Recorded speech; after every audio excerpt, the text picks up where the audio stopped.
pas de trophée en sélection, flop au Real, pas impactant en Ligue des Champions, mauvaise hygiène de vie et grand manque de sérieux. Voici comment Eden Hazard est décrit ces dernières années, mais il est temps de remettre les pendules à l'heure. Est-ce qu'il était si fort que ça? Est-ce qu'on en a fait trop avec lui, et surtout sur un court passage? Et aujourd'hui on va parler d'Eden Hazard à son prime.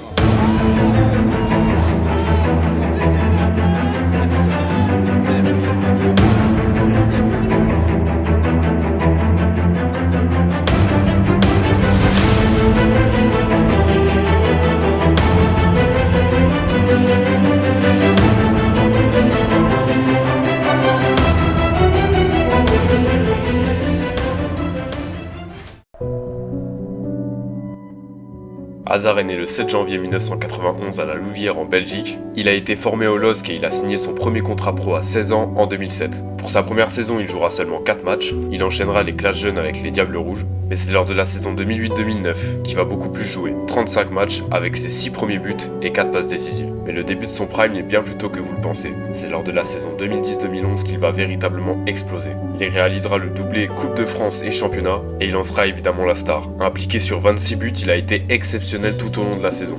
Et alors que des gros clubs européens s'intéressent à lui, il restera finalement une saison de plus au LOSC.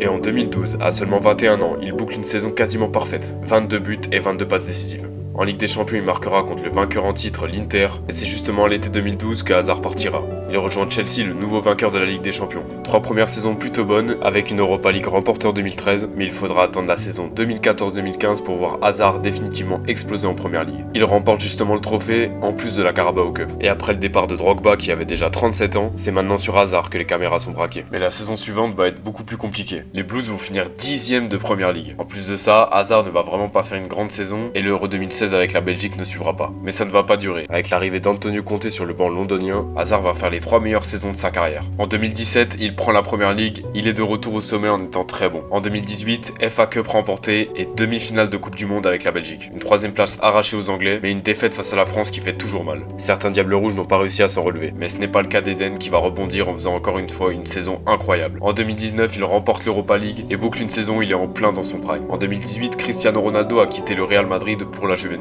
Le jeune Vinicius Junior n'arrive pas à faire ses preuves et il faut un véritable ailier gauche et Hazard est le joueur parfait pour combler le poste. Toutes les étoiles sont alignées pour qu'il soit excellent. Il a été présenté au Bernabeu, il est prêt à jouer son premier match et un jour avant, il se blesse. Il reviendra seulement après un mois et les performances ne seront pas incroyables non plus. Et inutile de vous préciser que sur les 4 années où il a joué au Real, ça n'a jamais fonctionné. Il a enchaîné les blessures, ce qui va le conduire tout simplement à une fin de carrière en 2023. Dans son palmarès, il compte la Ligue des Champions 2022, mais l'histoire aurait voulu qu'il la gagne avec Chelsea en 2021. Maintenant, est-ce que c'est un si gros talent gâché que ça? Il a réussi quand même à atteindre des sommets, mais il y a du gâchis dans le sens où il aurait pu aller chercher un ballon d'or et une Ligue des Champions avec un vrai parcours de sa part. Son manque de trophées avec la Belgique se traduit par une mauvaise gestion d'équipe, là où avec ou sans lui l'effectif est complètement délaissé. Il subit encore à l'heure actuelle une comparaison pesante avec Mohamed Salah. En termes de prime, je pense qu'il y a clairement débat. Je donnerais quand même un avantage à Hazard qui possède l'un des meilleurs primes de l'histoire de la Première Ligue. Mais dire qu'il a une très mauvaise longévité serait quand même mentir, dans le sens où il a quand même 8 ans au très haut niveau et un palmarès plus que correct. Mais je pense qu'on se rend pas compte du talent d'Eden Hazard. En 1 contre 1, il était injouable. Il a fait des massacres en Première Ligue. Tous les week-ends, il pondait des masterclass et en plus, dans les grands matchs, la plupart du temps, il était là. Malgré la défaite, sa demi-finale contre la France en 2018 a été magnifique. Et aussi, quand tout le monde savait que c'était son dernier match à Chelsea, sa perf masterclass contre Arsenal en finale d'Europa League, où les Blues avaient gagné 4-1 avec un doublé d'Eden. Et pour son dernier match au LOSC, il a mis un triplé. À part le Real, c'est un joueur qui a marqué partout où il est passé. Ça aurait été un vrai talent gâché, il aurait réussi en Ligue 1 mais pas en Première Ligue. Et je pense que c'est pas risqué de dire que c'est une légende de la Première Ligue. Une légende du football, je pense pas, c'est quand même un peu gros. Mais de l'APL, dites-moi ce que vous en pensez, mais je pense que c'est le cas. On aurait aimé qu'il ait une meilleure carrière,